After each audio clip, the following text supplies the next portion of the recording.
Amen. Ubusisiwe omehlo akhe avulekile.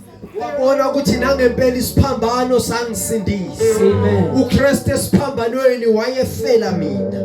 Wayefela wena.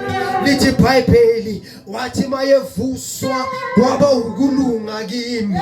So ukufa kwakhe kwathatha izono zami. Ukuvuka kwakhe kwanginika ukulunga kwakhe. Ukuvuka kwakhe kwanginika impilo engcono.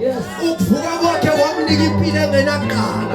Ukuvuka kwakhe kwanginika impilo engenakumangalelwa. Ubusisiwe umuntu izono zakhe zisibelelwe. Ubusisiwe umuntu oziphambeko zakhe zithethelelwe. Akusena kulahlwa kulabo abali kuKristu.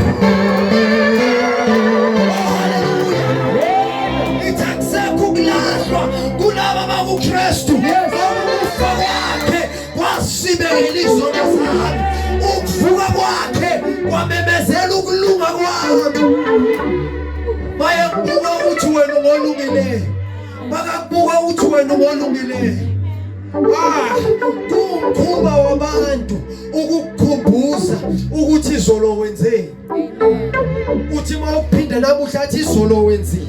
Nanamuhla uyaphinda. Kodwa kunoNkulunkulu. Aya, kunoNkulunkulu. Othi mayekhohlwa akhohlwa ngakhumbula. Oh yes. Othi mayekubamba akubambe ngesandla esingakubaliseki. Akubambe ngomusa. Aya, shakaphala. uJehova muhle. uJehova sithanda. uJehova mafuni ngathi. Haya kavumi ngathi. Haya akavumi ngawo. Akavumi ngawo. Haya bashatha kalaba. Harata. Bonke abamamngelayo. So lezono zisibekelwa nje. Uvuka nje kuba ukulunga kulabo abamamngelayo. Kulabo kanjani? Abamamngelayo. Lisifundise lokho kuJohn. Lithi bonke abamamngelayo. Bonke abamamngelayo wabapha amandla. Thani ngiphiwe amandla namhlanje. Ngiphiwe amandla namhlanje. Wabapha amandla ukuba babizwe ukuthi bantwana bakaNkulunkulu. So kusho ukuthi mayevuka kuba ukulunga kimi. Ngathola amandla. Amandla angenza umntwana kaNkulunkulu. Nendodakazi mawuyibuka uyangibona kimi. Mayenza izinto uyambona umama wakhe. Are you understanding? Amen. Ayawizwa. Mawumbuka uyangibona kulo mntwana. Amen. Makenza izinto uyambona umama wakhe kulo mntwana. Bonke abamamngelayo ubapha amandla ukuthi babizwe bantwana bakaNkulunkulu. Mawumbukela uba umntwana kaNkulunkulu. Mababuka siyambona uyise. Simbona kuwe. Sibuka siyambona wakudalayo. Uyafana naye. Lithi iBhayibheli akubonakala siyoba yikho. Kodwa mhla yevela siyofana naye. Kodwa futhi liyasho ukuthi njengoba enjalo nathi sinjalo. Ubuka uyabona uyise. Ayabashata. Nasi isibusiso. Bonke abamamngelayo bafana naye. Ngoba ubapha amandla. Kuba babizwe abantwana bakaNkulunkulu. Abazalwanga ngegazi. Abazalwanga ngentando yomuntu. Abazalwanga indoda. Kodwa bazalwa uNkulunkulu. Bonke okuzelwe umoya. Umoya. Bonke okuzelwe inyama kuyinyama. Sesidulile ozalweni lwenyama. Sesizelwe ngomoya. Sesingabantwana bakaNkulunkulu. Sihamba ngomoya. Sihola ngomoya. Sinesibusiso ngaphezu kwethu. Thani ngibusiseki.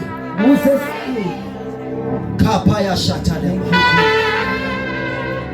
Singema sonke ngeenyawo zethu ngenxa yesikhathi. Hela baba yande yala babo shathaka. Rato shathaka. IBhayibheli malithi babusisiwe. Lokho kukutshela ukuthi ngoba the opposite of being blessed it's being cursed. Sure. Kukutshela ukuthi umuntu ongekho kuKristu uhamba phasi kwesitalekiso. Now, omunye angabona imali yakhe manje. Ayitshela ukuthi kahle kahle mosongibusisekile ngoba nginemali. Ngizokutshela mntaka baba I'm sorry to disappoint you mara isibusiso akusiyimali. Isibusiso uKristu. Isibusiso ukuba kuKristu. Ngoba le mali uyiphethe nje awukho kuKristu. Lithi iBhayibheli ngiyibonile ingcebo kuProverbs. Ngiyibonile ingcebo ize emntwini. Kodwa yasuke yandiza njengenyoni. So kusho ukuthi akukho kwaphakade kulomhlaba. Sure. Akukho ngabamba kona uthi ayithemba lami ngilibeke la. Amen. Abathembele imali iyabashiya ibashiye enkingeni. Amen. Haya baba. Simbonile umuntu egula kunemali ekhaya. Kodwa imali ingakwazi ukuphilisa ukugula. Yeah. Amen. Umuntu abenayo imali kodwa angakwazi kuyolala kakhe ngoba ukuthula akukho. So sesiyazi ukuthi ukuthula kuza ngesibusiso. Amen. Ukuthula kuza ngoKristu. Amen.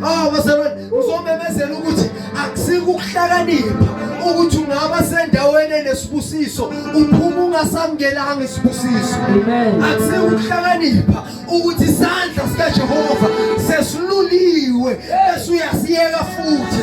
Yamkela lo musa, yamkela lesibusiso. Ungayenzi likhulu inhliziyo yakho. Amen. Thank you Lord. Mhlawumbe ukhona la ngaphakathi uthi bengingakase ngasindiswa